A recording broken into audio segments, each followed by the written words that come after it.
Hello, today I'm going to show you a pile of things that I made for a swap. Um, so the person that I've swapped with this time, I will hopefully also do a video regarding what I received in the swap. So this is stuff that I'm sending off in the swap. And I have swapped with this person before. I will link him in the video's description. It's Ben from Shabbyfox. He is a very talented I want to say cabinet maker, but he does a lot more than just making cabinets. He's got quite a wide variety of things he makes, but he's really good at incorporating lights and nature into his makes, which really vibes and gels well with the things that I make. So yes, I will hopefully do a video as well as to what I've received. But for now, I'm just going to show you the things that I've put together. Now, there was no like real guideline for this swap, so I've just kind of made things that I wanted to make anyway, and I use swaps as kind of a, I don't know, it's a good way for me to try new things, and then I don't have to keep all the things that I've made and hoard them, and I have a recipient lined up for the things that I wanted to try. And yeah, so anyway, um as you may know, that I have done a wood burned tissue box before. Sorry, that's my dishwasher beeping because of course it is. So I was just kind of I wanted to do another tissue box, and I wanted to expand on what I'd already done. So the previous tissue box I did, it was just ferns. So this time I'm kind of experimenting with doing mushrooms and textures and yeah. I also used some wood stain so that I could get this little ghosty quite white and the white on the mushrooms quite white, while darkening up other bits without having to just very gently burn it. I know I'm not super great with the wood burning at this point in time, but it is a process to slowly getting better.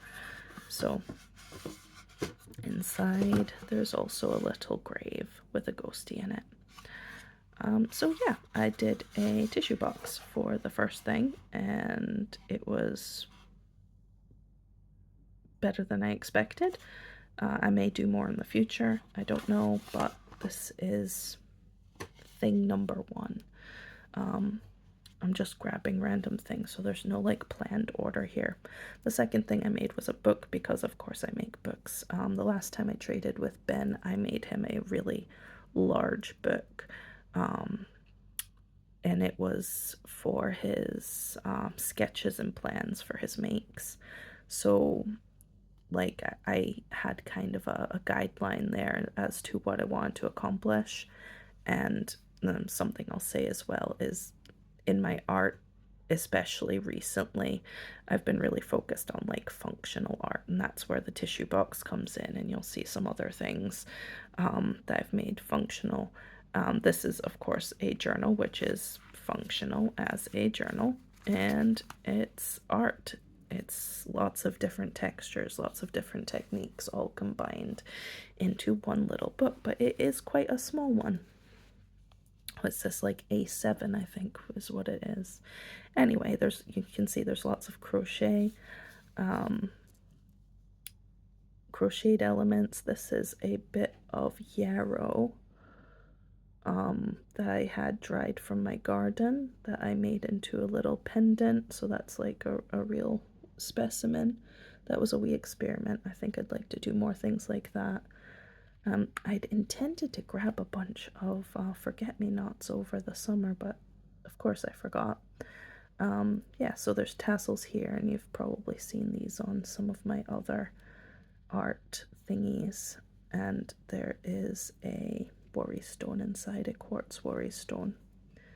So this tassel is also removable, so that can come right off. It's just held on with a lobster clasp. And you can see like the green that I used for the crochet, I tea dyed it to grunge it up. So that's why there's a lot of it looks a bit dirty and worn. That was tea. Probably smells of tea as well. So yeah, on the inside, I used some new techniques. This is fern from my garden, and I got this really cool stuff that I'd actually bought because my friend Belle had used it in a journal, and it's oh, I can't remember what it's called. I think it's Mod Podge, and it's some kind of clear glaze that you can just put over stuff and it seals it in. So you can see it's quite shiny, and it's almost like resin over the top, but it's Mod Podge, so it's like more like glue, I guess. But anyway, it's really cool for sealing genuine botanicals into art. I used it a bit here too. This was just a printed kind of watercolory forest scene, and I made that a bit more durable with the Mod Podge stuff. So yeah, and then I've just got some random bits of ephemera. This is just kind of a flip out writing space thingy. This is more of that printed watercolory forest scene. And then there's a tag here with a pine cone on it. And writing space. Just, you know what I do, just random bits of stuff. Might be used, might not be used, who knows. And here's another little tag thing in this pocket. And there's a little paper clip with a pine tree. And this whole book actually started because I wanted to see what it would look like if I tea dyed some already green paper, and this is what happened, and I kind of love it. So I did it at varying levels of well, length. I left it in the bath, and of course I distressed all the edges as I do. So the pages are just blank, but they are tea dyed, and there's some really cool patterns and grunginess about them. Now we flip to the back-ish. This is just a sticker I had with a little flip out removable scrappy pad. Also more of the green tea dyed paper. It's just got a tassel on it with a leaf. Flip that over, and there's a back kind of end paper here with more of that beautiful scenery, watercolor-ish scenery. Now this as well I did with the more ferns. Now the cool thing I noticed was it turns the ferns brown pretty quickly. I thought it would seal them in green, and it does initially, but then they turn brown as it dries. So that's more of what was at the start. And then I made this cool thing with just some random stuff I had in my garden, and need to be kind of careful with it because it will crack. But it's just a fairy like tag, I guess. I've dated it there. A fairy I made out of various flowers. Like here you can see there's a foxglove. These are all things that I've dried from my garden. These are harebells, so it's not just my garden. I also got some of these out in the woods because I haven't got any harebells in my garden. I'm not sure what these blue bits are, but I'd dried them in my flower press. This is a thistle, and these are bits of fern as the kind of crown. So that was just a little experiment, and I thought she went quite nicely in the nature journal. This is just another wee bit of ephemera. I've used that that printed paper and some bits and pieces, but the all three of these bits are actually envelopes, so it's a bit different. I've never done one of those before, and then it's just a moon clip to hold it on. So it's a very nature themed journal, quite small, but I don't think Ben has quite a few of my journals actually, but I don't think he's got one this size, so this will be different. And it's just really tactily satisfying. It's really nice to hold. And this is also part of, at the time I made this, I had just made another book that I've made a video for previously, that the one with all the book of books with the crocheted kind of cover, and it feels so nice. So I wanted to do that again, but on a smaller scale, and that's the result. So right, next thing. Oh my goodness, I'm missing a whole thing. I don't know where that went. Well, I guess I'll start on this. This is another kind of book themed thing, but it's not really a book, it's a book box. So I bought these like kind of flat pack boxes that turn into like book boxes, but they're printed with like really grammatically poor English kind of phrases on them, and it's just, they're probably really cheap because they're not really usable, even though they're quite beautiful. So what I did was I bought them flat packed, and I just covered them to make them do what I wanted.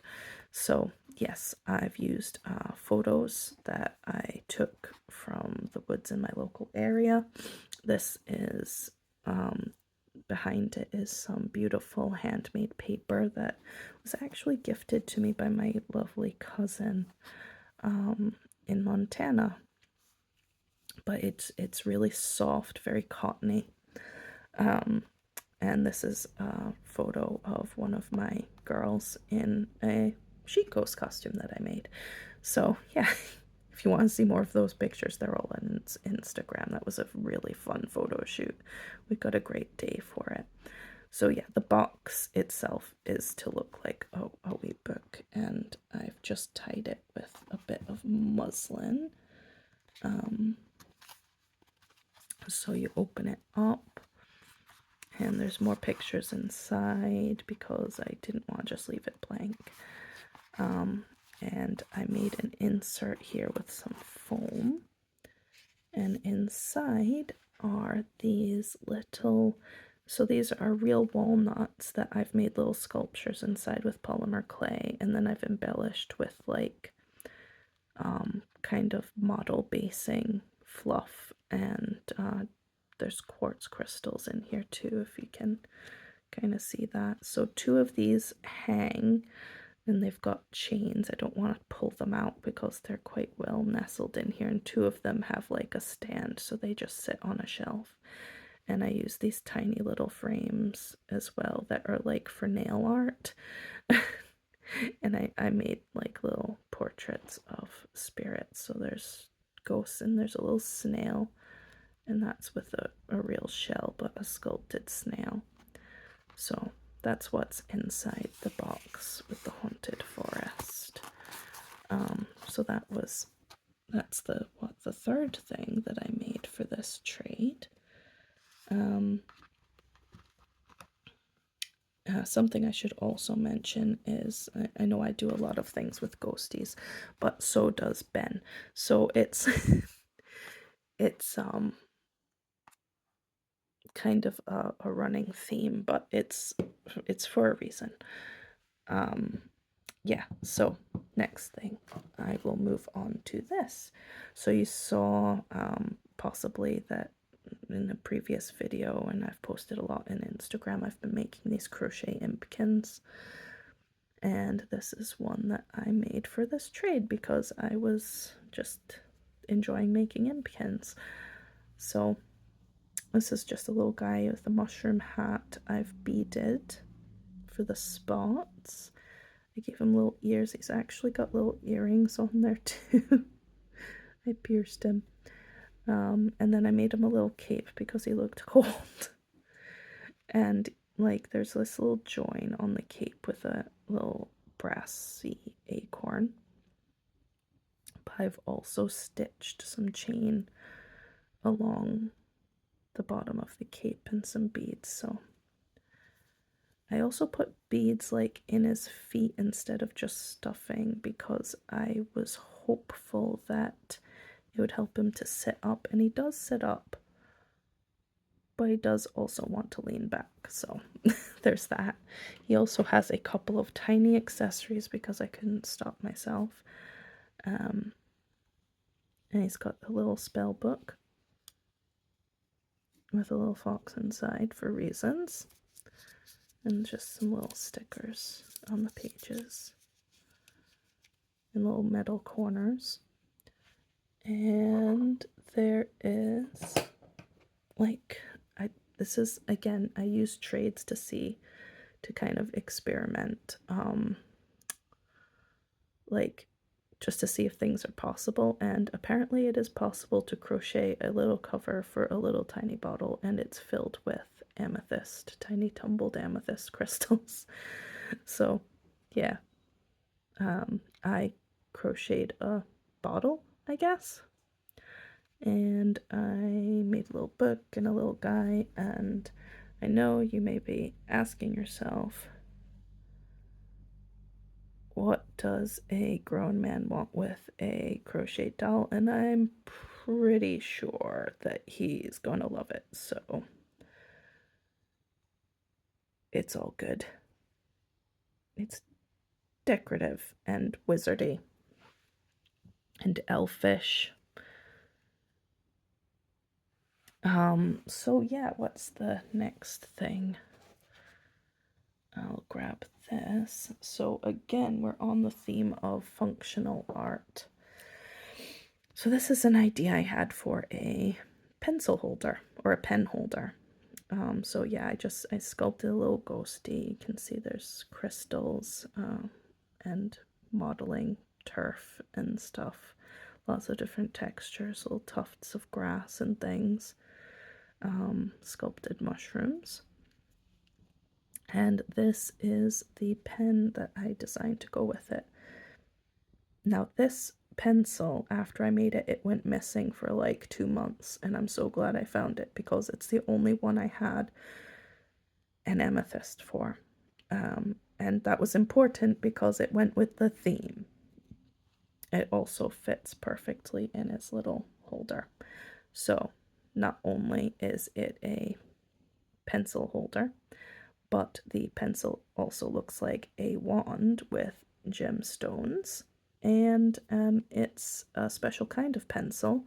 So instead of it having a graphite nib, which is what most pencils are made of, this is some kind of metal alloy that wears down a lot slower, so the point on this will take a very, very long time to wear down. So it's not something you would sharpen. It's called a never-ending pencil, and I've been experimenting with the idea of incorporating never-ending pencil nibs in like fancy wand type things. So the inside of this is actually a stick. I think it's from my plum tree. So it's got like wood inside as well, just to give it some stability, because obviously these never-ending pencils tend to come with like a plastic body. So I had to sculpt around that and compensate for